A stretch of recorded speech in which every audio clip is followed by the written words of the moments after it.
Welcome, everyone. My name's Dr. Brandon Kokenauer, and I'm the Deputy Program Manager for the SMART Scholarship Program. Thank you for joining us here this week for the SMART Symposium. We want to acknowledge all of the symposium nominees and recognize that you were nominated to participate last year, even though we had to cancel the event due to the pandemic. All of you continue to excel through a very challenging year, and SMART is really excited to celebrate and highlight your research and accomplishments with you this week. Excited to hear your lightning talks tomorrow and the Q&A following each session. However, first today, we're excited to offer this special workshop on science communications led by AAAS. And I hope you'll take some of what you learned today into future presentations as you share your research both within the DoD and to the general public. Thanks in advance to Ms. Stacy Baker, who will be facilitating the workshop today. She's hosted this workshop for SMART in the past, and we're really excited to have her back again this year. However, before we start, we have a special guest speaker here to kick us off. Dr. Geis, Dr. Kevin Geis, is a member of the Senior Executive Service, and he currently serves as the Director of Science and Technology in the Office of the Undersecretary of Defense for Research and Engineering. In this role, Dr. Geis is essentially responsible for the DoD's entire science and technology portfolio and investment. He ensures the long-term strategic direction of the department's S&T program and guides the technologies needed for continued technological superiority of the United States forces. Prior to this role, Dr. Geis was the director of the Airman Systems Directorate at the Air Force Research Lab at Wright-Patterson Air Force Base in Ohio. The Directorate is an 800-person research and develop organization that's really at the heart of airman-centered science and technology for the Air Force. Dr. Geis's involvement with the DoD began with the Marine Corps Reserve in 1986, where he served in field artillery, communications, and military police. He spent 9 years as a defense contractor, supporting AFRL research programs at Wright-Pat before beginning his civilian career with AFRL in 2002. Shortly afterwards, he was detailed to the White House Office of Science and Technology, where he performed policy and budget review of S&T programs related to national security, resolved policy and funding issues with the Office of Management and Budget, and led interagency committees on all sorts of issues of national and homeland security. In 2008, Dr. Geis joined the Department of the Army as a program director for energy security. There, he developed and implemented the Army's energy security strategy. Shortly after, Dr. Geis served as Deputy Assistant of the Air Force for Energy. Dr. Geis there provided oversight and direction for all matters pertaining to the formulation, review, and execution of plans, policies, programs, and budgets for the effective and efficient use of energy to support the global Air Force mission. And though not in his official bio, I do want to add that in my interactions with Dr. Geis so far at OSD, he is a huge supporter of the SMART program, having interacted himself with many SMART scholars during his time at AFRL. So we really couldn't think of a better person to provide some opening remarks to you all today. And so with that, I'll turn things over to Dr. Geis.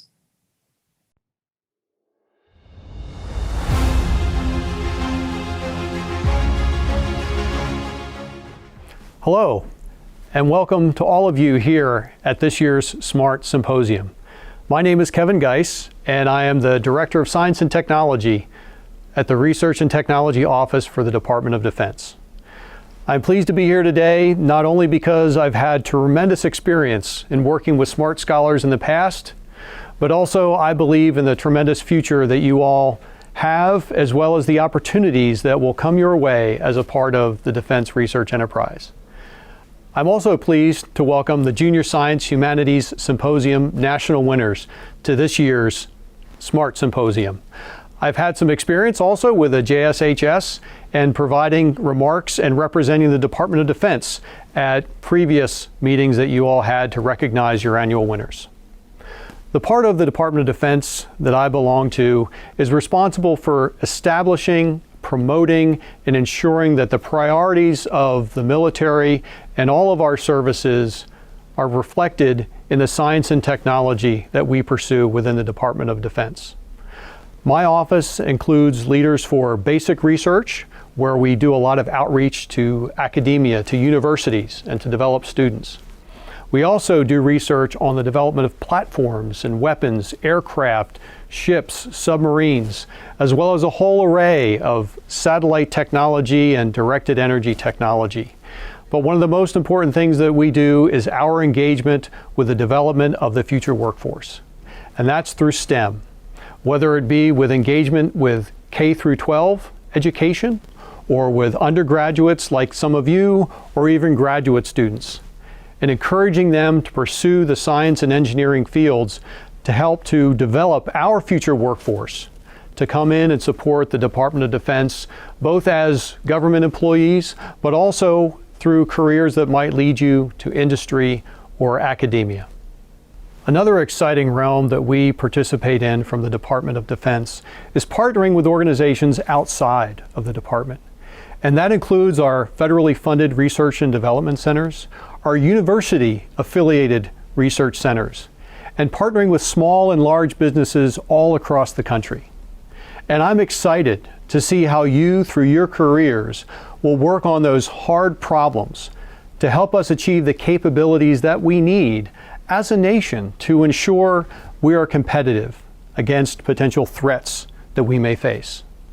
A generation from now, those of you here could look back on your careers and see that you have been able to pursue challenging opportunities, whether it's in math or physics, geology, astronomy, across space, under the ocean, across the terrestrial landscape, solving issues related to climate or advanced threats that we face from our adversaries.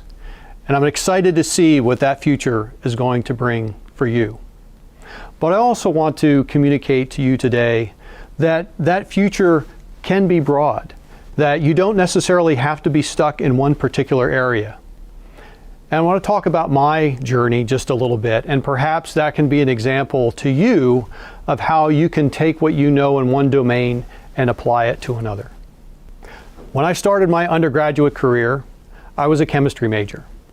Graduated with my bachelor's in chemistry and went off to graduate school to pursue a degree in chemistry.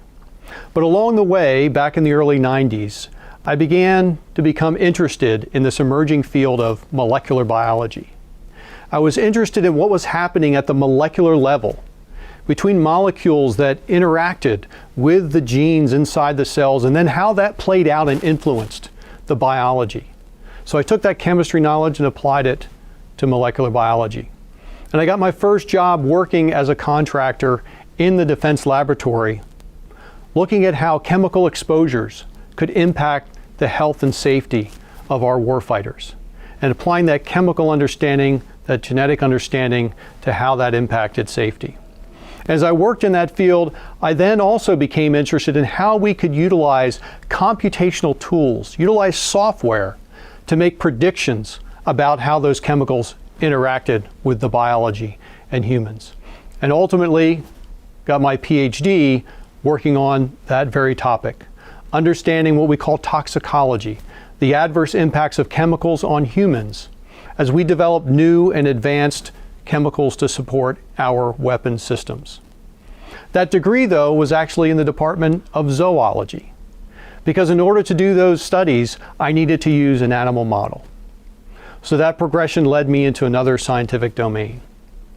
After completing my PhD, I did research for a few years and had an opportunity to do research in nanotechnology and understand how nanomaterials interfaced with biology.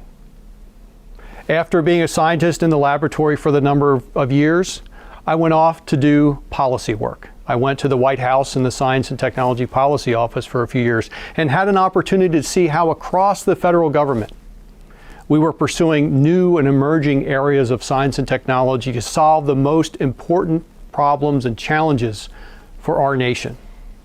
And from that policy standpoint, I got a new opportunity, jumping out of science and into the realm of energy, and work supporting the military and figuring out ways that we could reduce our energy requirements, how we could be more efficient, how we could protect our environment, and at the same time conducting and being successful in our military operations.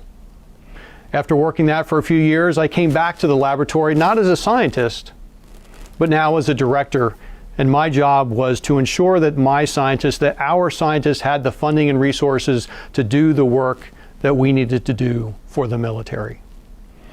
So hopefully, as I just walk through my career briefly with you, there's something there that might resonate.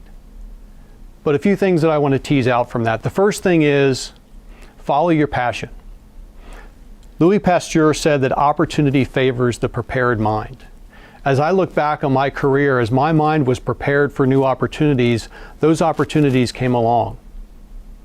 And the other challenge is to take what you know and apply it to somebody else's problem. Because that's where innovation happens. It's that diversity of perspective that comes together to solve those challenges. So as I took my understanding of chemistry and applied it to biology and molecular biology and toxicology, and then my fundamental scientific understanding and how that impacted the overall globe in the context of energy and the environment, a progression of passions for me, but it was taking what I knew in one domain and applying it to another. So I encourage you to do that. I encourage you to try and solve difficult problems, to pursue innovation, to address those challenges at the seams. So as I close out my comments today, again, I want to thank you all for being here. I want to congratulate you for where you have come and what you've accomplished thus far in your career. I want you to remember that the Department of Defense, that we have laboratories in over 30 states across our nation. Dozens and dozens of locations, from New Hampshire to Massachusetts, down the coast to Florida, to Texas, California, and speaking to you today from Wright-Patterson Air Force Base, the home of the Air Force Research Laboratory. And in this particular facility, the Auditory Localization Facility, which is a one-of-a-kind resource that we have for the Department of Defense, unique in the world, to give us the ability to understand the three-dimensional perception of humans in an auditory environment and apply that to the military context, to the hypersonics facilities that we have here, the altitude chambers, the centrifuge, the unique facilities to pursue directed energy research, information research, materials research, and across the spectrum of military capabilities. So whether it's at the laboratories of the Air Force, the Army, or the Navy, or our partner agencies, the opportunities are endless. And I encourage all of you to consider service within the defense laboratories. Congratulations again, and thank you for coming out today.